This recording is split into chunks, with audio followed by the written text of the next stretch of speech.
नमस्कार दोस्तों, मैं मनीष कुमार भोज आप सभी का अपने YouTube चैनल पहाड़ एजुकेशन में हार्दिक स्वागत करता हूं। दोस्तों, मैं आज आपसे एक छोटी सी अपील करना चाहूँगा।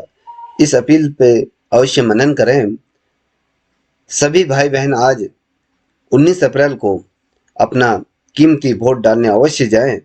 प्रत्येक व्यक्ति को भविष्य में ना होने वाली जो परेशानी ना भुगतनी पड़े, इसलिए सोच समझकर अपना प्रत्याशी चुनें।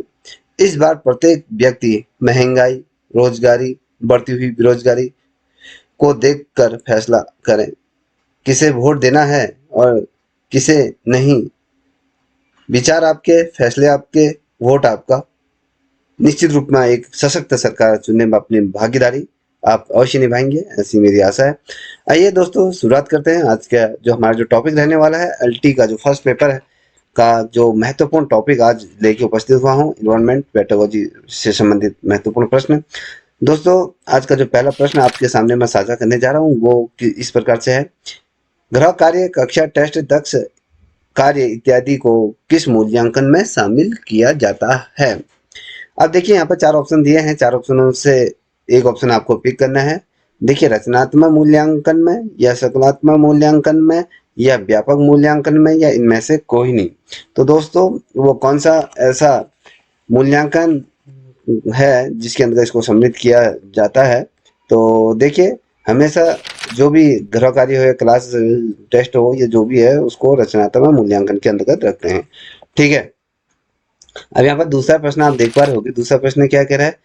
किसी ऐतिहासिक स्थान का भ्रमण किस प्रकार के शिक्षण सहायक सामग्री के अंतर्गत आता है?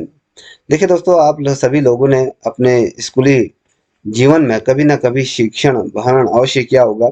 आपके टीचरों के द्वारा आपको कहीं ना कहीं घुमाने अवश्य ले ले जाया गया होगा। तो उससे क्या होता है?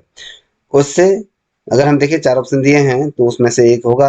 देखिए, दृक्ष सहायक सामग्री के अंतर्गत आता है वाला भ्रमण, या फिर दृक्ष श्रवण सामग्री के अंतर्गत आता है, या दृक्ष या श्रवण दृक्ष सहायक सामग्री के अंतर्गत आता है, क्रियात्मक शिक्षण सामग्री के अंतर्गत आता है। तो किसके अंतर्गत आता है ये आपको बताना। देखिए दोस्तों, क्रियात्मक शिक्षण सहायक सामग्री के अंतर्गत हम इस चीज को रखते हैं। जो भी शिक्षण भ्रमण होता है ऐतिहासिक स्थलों पर, ठीक है, जिससे हमें अपने अतीत के भविष्य का हमें पता चलता है। ठीक है। अब देखिए, अगला क्वेश्चन आप देख पा रहे होंगे कि बच्चों के लिए सीखने के अवसर प्रदान करने के लिए आप इनमें से क्या नहीं करेंगे? ठीक है, क्वेश्चन समझ लीजिएगा कि बच्चों के सीखने के अवसर प्रदान करने के लिए आप इनमें से क्या नहीं करेंगे? बच्चों को समस्या सुलझाने के लिए प्रेरित करेंगे, या उनकी अवधारणात्मक समझ स्पर्श करने में मदद करेंगे, उन्हें सुझाव व संकेत देंगे जिससे बच्चा नया ज्ञान सीखे, या उन्हें सही उत्तर अच्छी तरह समझा देंगे। तो इसका जो सही उत्तर है वो आपका क्या है? डी। उन्हें सही उत्तर अच्छी तरह से समझा देंगे। ठीक है। अब अगला प्रश्न की तरफ हम बढ़ रहे हैं। तो अगला प्रश्न किस प्रकार से है देखिए आप। देखिए दोस्तों, ये अत्यंत महत्वपूर्ण प्रश्नों की यह श्रृंखला है। देखिए, अगला प्रश्न है कि पर्यावरण अध्ययन की कक्षा में सरल प्रयोग और निर्देशन किए जा सकते हैं। किस प्रकार से किए जा सकते हैं ये आपको बताना है।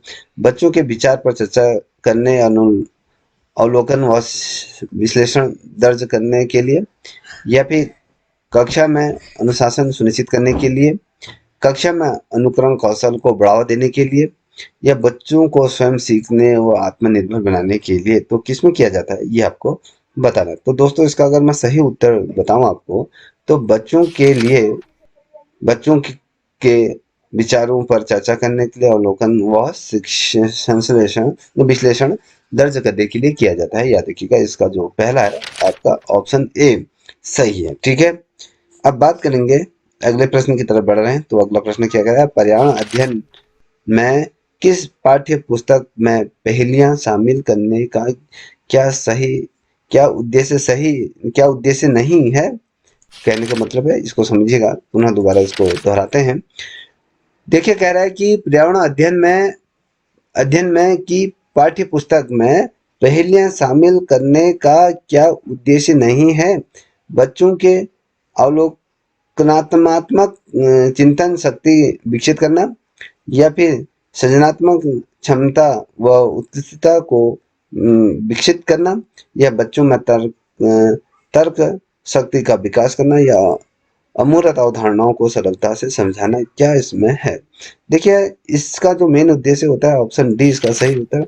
अमूर्त जो अवधारणाएं हैं उनको सरलता से समझाना होता है। ठीक है, अब देखिए अगला प्रश्न आप अपने स्क्रीन पर देख पा रहे होंगे। तो ये क्या करे, ईवीएस की कक्षा में सामाजिक असमानताओं पर अधिक बल देने के लिए निम्नलिखित में से कौन अधिक प्रभावी अधिगम अनुभव होगा? तो इसमें आप देख पा रहे हो कि option A, option B, C, D ये दिया हुआ है। संबंधित मामलों पर वीडियो फिल्म देखना, या संबंधित मामलों पर भाषण का आयोजन करना, या संबंधित मामलों में क्विज या फिर प्रतियोगिताओं का आयोजन करना, या विद्यार्थियों से समूह परियोजना का भार अपने ऊपर लेने को कहना। तो ये क्या होता है? देखिए, ईवीएस की क्लास में क्या होता है, समाज में असमानता पर अगर हम बल देने के लिए अगर बात करें तो सबसे अधिक प्रभावशाली अधिगम होगा। हम इसमें क्या कहेंगे, जो विद्यार्थी हैं, विद्यार्थियों के समूह परियोजना का भार अपने ऊपर लेने को कहना। ठीक है, ये होता है इसका। अब देखिए अगला प्रश्न आप अपने स्क्रीन पे देख पा रहे होंगे। ये क्या है, ये कह रहा है कि निम्न में से अरस्तु द्वारा मित्रता का वर्णन नहीं है। अब ये देखिए, अरस्तु आपको पता होगा, बहुत बड़े दार्शनिक, इनके द्वारा मित्रता का वर्णन नहीं करता है, ये आपको बताना। उपयोगिता की मित्रता वही होता है जिसकी मित्रता में अपना हित दिखाई देता है। या कहें बी, आनंद की मित्रता में मित्रों के बीच आपसी हित को लेकर सहमति होती है, और जो अपनी खुशी मित्रों के बीच बांटते हैं। अच्छी मित्रता में दो मित्रों के बीच आपसी सम्मान का भाव होता है। या फिर बालक सदैव मित्रता अपने वयस्कों से करते हैं। तो इसमें से क्या है ऑप्शन सही? देखिए, आप देख पा रहे हो कि बालक सदैव मित्रता अपने वयस्कों से करते हैं, अपने सामान अपने एज के अनुसार वो क्या करते हैं, मित्रता को अंजाम देते हैं। अब अगला प्रश्न आप देख पा रहे होंगे कि क्या दिया हुआ है। एक विज्ञान शिक्षिका श्वसन प्रकरण पढ़ाने के बाद परीक्षा का आयोजन करती है, और यह देखती है कि अधिकांश विद्यार्थी श्वसन और सांस लेने के बीच के अंतर को नहीं समझते हैं। यह किसके कारण हो सकता है? देखिए, कोई मैडम क्या कर रही है, आगे से श्वसन से संबंधित प्रकरण को आप पढ़ा रही है, तो अधिकांश विद्यार्थी क्या है, जो श्वसन है और सांस लेने के बीच का क्या है अंतर को स्पर्श नहीं कर पाते हैं। तो इस कंडीशन में क्या करना चाहिए, यह किस प्रकार का कारण हो सकता है कि इनके बीच? तो पहला देखिए, वह कक्षा में प्रभावी तरीके से संकल्पना की व्याख्या नहीं कर सकती है, या फिर वह उस उनकी कक्षा अध्यापिका नहीं है, या विद्यार्थी प्रश्नों को सही तरीके से समझ नहीं सकते। शिक्षा जो शिक्षिका है, शिक्षिका की कक्षा में प्राय अनुशासनहीनता रहती है। तो इसमें से क्या है? देखिए, इसका जो सही उत्तर है वो आपका ए है। वह कक्षा में प्रभावी तरीके से संकल्पना की व्याख्या नहीं कर सकती हैं। वो कहने का मतलब है कि वो सही तरीके से बच्चों को नहीं समझा पा रही है, याद रखिएगा। अब अगला प्रश्न आप देख पा रहे होंगे। ठीक है, अगला प्रश्न ये कह रहा है कि निम्न में से कौन सा अभिप्रेरित शिक्षण का संकेत होता है? अभिप्रेरित शिक्षण का संकेत होता है कक्षा में अधिकतम उपस्थिति, या बच्चों द्वारा प्रश्न पूछना, या बच्चों में एकदम खामोशी, या गृह कार्य पूर्ण करना। तो इसका क्या मतलब बनता है? अभिप्रेरणा शिक्षण का संकेत होता है बच्चों द्वारा प्रश्न पूछना। ठीक है, अब देखिए, पर्यावरण शिक्षण है, पर्यावरण शिक्षण है, पर्यावरण जो पर्यावरण से संबंधित जो शिक्षा है उसे क्या कहा जाता था, ये इसका कहने का मतलब है। देखिए, पहला है आपका कि यह व्यक्ति को पर्यावरण पर नियंत्रण रखने की क्षमता प्रदान करती है। यह पर्यावरणीय समस्याओं से संबंधित ज्ञान व तथा मूल्यों के विकास से अवगत करती है। यह एकीकृत लचीली क्रिया आधारित तथा आवश्यकता अनुसार होना चाहिए। यह उपरोक्त में से सभी। तो इसका जो सही उत्तर होना चाहिए तो वो क्या होता है? चलिए, आप कोई किसी को आता है तो बताइए। तो इसका जो सही है ये है यह एकीकृत लचीली क्रिया आधारित तथा आवश्यकता अनुसार होना चाहिए, याद रखिएगा। ठीक है, अब अगले प्रश्न को देख पा रहे हैं। तो पर्यावरण शिक्षण के उद्देश्य द्वारा क्या हम अचीव कर सकते हैं, क्या होता है, याद रखिए। देखिए, शिक्षक को यह ज्ञात हो जाता है कि उसे किन उद्देश्यों द्वारा पढ़ाना है। बालक को यह ज्ञात हो जाता है कि किन उद्देश्यों को प्राप्त करना है। शिक्षण अधिगम वातावरण निर्माण में सहायता मिलती है, ये उपयुक्त में सही। तो इसका जो सही उत्तर है उपयुक्त सभी। ठीक है, अब देखिए अगला प्रश्न आप देख पा रहे होंगे। जब बालक पशु पक्षियों को देखकर उनकी ओर आकृष्ट होता है, तब उसके परस्पर संबंधों को परिचित करना कहलाता है। देखिए, बच्चा क्या होता है, जब कभी बच्चा क्या करता है, जब पशु पक्षियों को देखता है तो कहीं न कहीं उनकी ओर के आकर्षित होता है।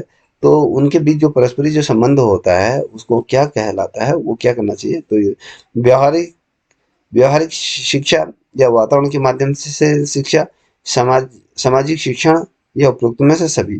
तो इसका जो सही उत्तर है उपरोक्त में सभी होगा। देखिए, अगला प्रश्न आप देख पा रहे होंगे कि यहाँ पर कह रहा है कि पर्यावरण में आकलन के संकेत से तात्पर्य है बालक को सूचना प्रदान करना, बालक के अधिगम की उपलब्धियों का पता लगाना, बालक के दैहिक विकास का पता लगाना या कौशलात्मक परिवर्तन जिसे मानसिक परिपक्वता और समायोजन में मदद मिलती है। तो इसका जो सही उत्तर है आप देख पा रहे होंगे, इसका डी वाला सही उत्तर है। ठीक है, अब यहाँ पर देख पा रहे होंगे आप अंतिम प्रश्न। ठीक है, यहाँ पे क्या करो, वस्तुओं के नाम बताना और उनके नक्शे पर राज्य को बताना किस किस संकेत द्वारा उदाहरण है। देखिए यहाँ पर, देखिए देखिए यहाँ पर आप देख पा रहे हैं, अवलोकन और रिपोर्ट करना, ये चर्चा, या अभिव्यक्ति या व्याख्या। तो इसमें से जो सही उत्तर है आप देख पा रहे होंगे, अवलोकन और रिपोर्ट करना ही इसका सही उत्तर है। ठीक है, देखिए दोस्तों, इसी प्रकार से जो श्रृंखला है आप लोगों के सामने निरंतर लेते हुए आऊंगा। अगर आपको वीडियो अच्छी लगी तो प्लीज चैनल को लाइक शेयर सब्सक्राइब अवश्य करें, साथ ही अपने दोस्तों को साझा करें। तब तक इतना ही। जय हिंद, जय भारत, जय उत्तराखंड।